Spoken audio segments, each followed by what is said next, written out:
లేదమ్మా, ఎవరూ పట్టించుకోలేదు, చంద్రబాబు పట్టించుకోలేదు, అటు జగనన్న గారు పట్టించుకోలేదు, ఎవరూ పట్టించుకోలేదు. ఇక్కడ కొన్ని చోట్లయితే కనీసం తాగడానికి కూడా నీళ్లు లేవు తల్లి అని అన్నాడు. ఎందుకన్నా అని అడిగాను. ఎందుకంటే ఏం చెప్పమంటావు తల్లి, ఇక్కడున్న అధికార పక్షం నాయకులు, ఎమ్మెల్యే, ఎంపీ వీళ్ళంతా బిజీగా శాండ్ మాఫియా, ఇసుక మాఫియా చేస్తున్నారు అని చెప్పాడు. నిజమేనా? నిజమేనా? మీరే చెప్పాలి. మీ నియోజకవర్గం కదా, మీ గురించి పట్టించుకుంటున్నారా లేకపోతే వాళ్ళు బిజీగా ఇసుక మాఫియా చేసుకుంటున్నారా?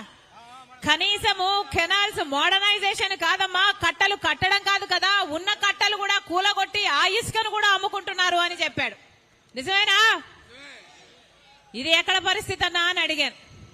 మరి రాజశేఖర రెడ్డి గారి ఆశయాల కోసం నిలబడ్డారు కదన్నా, వీళ్ళంతా రాజశేఖర రెడ్డి గారి ఫోటో పెట్టుకుని ప్రచారం చేశారు కదన్నా, మరి ఎందుకు చేయడం లేదు అని అడిగాను. ఎక్కడ రాజశేఖర రెడ్డి అమ్మా? ఇక్కడి నాయకులే రాజశేఖర రెడ్డి గారి విగ్రహం ఎక్కడ సీల్ మార్కెట్ లో పెడతామంటే రాజశేఖర రెడ్డి గారి విగ్రహం పెట్టడానికి స్వయంగా వైసీపీ నాయకులే అడ్డుకుంటున్నారు అని చెప్పారు. మరి ఇదేనా రాజశేఖర రెడ్డి గారి ఆశయాలను నిలబెట్టడం అంటే? ఎలా ఉన్నది రాజశేఖర రెడ్డి గారి సంక్షేమ పాలన? రాజశేఖర రెడ్డి గారి సంక్షేమ పాలనలో రైతే రాజు.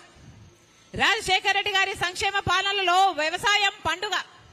ఆ రోజు రాజశేఖర రెడ్డి గారు ముఖ్యమంత్రిగా ఉంటే రైతులకు రుణమాఫీ చేశాడు. రైతులకు ఏ కష్టం వచ్చినా ఆదుకున్నాడు. రైతులకు అయ్యే పెట్టుబడి ధర తగ్గించాడు. వచ్చే రాబడిని రెట్టింపు చేశాడు. రాజశేఖర రెడ్డి గారు ఉన్నప్పుడు ఇన్పుట్ సబ్సిడీ ఉండే, విత్తనాల మీద సబ్సిడీ ఉండే, డ్రిప్పుల మీద సబ్సిడీ ఉండే, పంట నష్టపోతే అద్భుతంగా పంట నష్టపరిహారం ఉండింది. ఇప్పుడుందా పరిస్థితి? ఇప్పుడు కనీసం పంట నష్టపోతే, పంట పండిస్తేనేమో గిట్టుబాటు ధర రాదు, పంట నష్టపోతేనేమో కనీసం బీమా కూడా రాదు, కనీసం పంట నష్టపరిహారం కూడా ఇయ్యని ప్రభుత్వం జగనన్న గారి ప్రభుత్వం. మరి ఏమనాలి? ఇదేనా రాజశేఖర రెడ్డి గారి ఆశయాలను నిలబెట్టడం అంటే? రాజశేఖర రెడ్డి గారి పరిపాలన, సంక్షేమ పరిపాలన ఎక్కడ? జగనన్న గారి పాలన ఎక్కడ? రాజశేఖర రెడ్డి గారి సంక్షేమ పాలనలో విద్యార్థులకు రాజశేఖర రెడ్డి గారు వాళ్ళు చదువుకోవాలని డబ్బు లేని కారణంగా ఏ బిడ్డ చదువు ఆగిపోకూడదని రాజశేఖర రెడ్డి గారు ఒక మాట అనేవాడు. ఏమనేవాడు?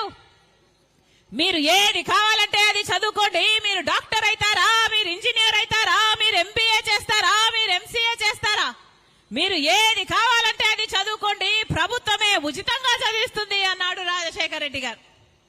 అది ఫీజు రీయింబర్స్మెంట్.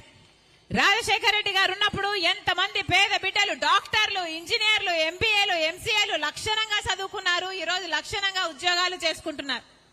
ఇప్పుడు ఫీజు రీయింబర్స్మెంట్ లేదు. కూలీ నాలీ చేసుకుని కన్న తల్లిదండ్రులే వాళ్ళ డబ్బులు కూడబెట్టుకుని అప్పులు చేసి ఆ బిడ్డలను చదివిస్తే కనీసం ఉద్యోగాలు వస్తున్నాయా అంటే ఉద్యోగాలు కూడా లేవు. ఈరోజు మన రాష్ట్రంలో 19 లక్షల మంది విద్యార్థులు చదువుకున్నారు కానీ ఉద్యోగాలు లేక నిరుద్యోగంతో బాధపడుతున్నారు. చిన్న చిన్న ఉద్యోగాలు, ఆఖరికి 10,000, 12,000 ఉద్యోగాలు చేసుకుంటున్నారు అంటే మరి ఆ పాపం ప్రభుత్వానిది కాదా? ఎన్ని ఉద్యోగాలు వేశారు? ఎంతమందికి భర్తీ చేశారు? ప్రతి సంవత్సరము జాబ్ క్యాలెండర్ అన్నాడు జగనన్న గారు. జనవరి 1న జాబ్ క్యాలెండర్ విడుదల చేస్తానన్నాడు. ఎన్ని జనవరి 1 అయిపోయింది, ఎన్ని జాబ్ క్యాలెండర్లు విడుదల చేశారు? కనీసం 5 సంవత్సరాలలో ఒక్క జాబ్ క్యాలెండర్ అయినా, జనవరి 1న ఒక్క జాబ్ క్యాలెండర్ అయినా విడుదల చేశారా? కనీసం ఈ 5 ఏళ్లలో ఒక్కటి గ్రూప్ 1 ఉద్యోగం అయినా వచ్చిందా? అంటే మన ఆంధ్ర రాష్ట్ర బిడ్డలు కనీసం గ్రూప్ 1 ఉద్యోగాలు చేయడానికి కూడా అర్హులు కారా? మరి ఇదేనా రాజశేఖర రెడ్డి గారి ఆశయాలను నిలబెట్టడం అంటే? ఎక్కడ రాజశేఖర రెడ్డి గారి సంక్షేమ పాలన ఎక్కడ? జగనన్న గారి పాలన ఎక్కడ? భూమికి ఆకాశానికి ఉన్నంత తేడా లేదా? ఏమన్నాడు జగనన్న గారు?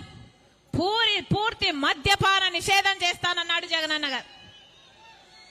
5 ఏళ్లలో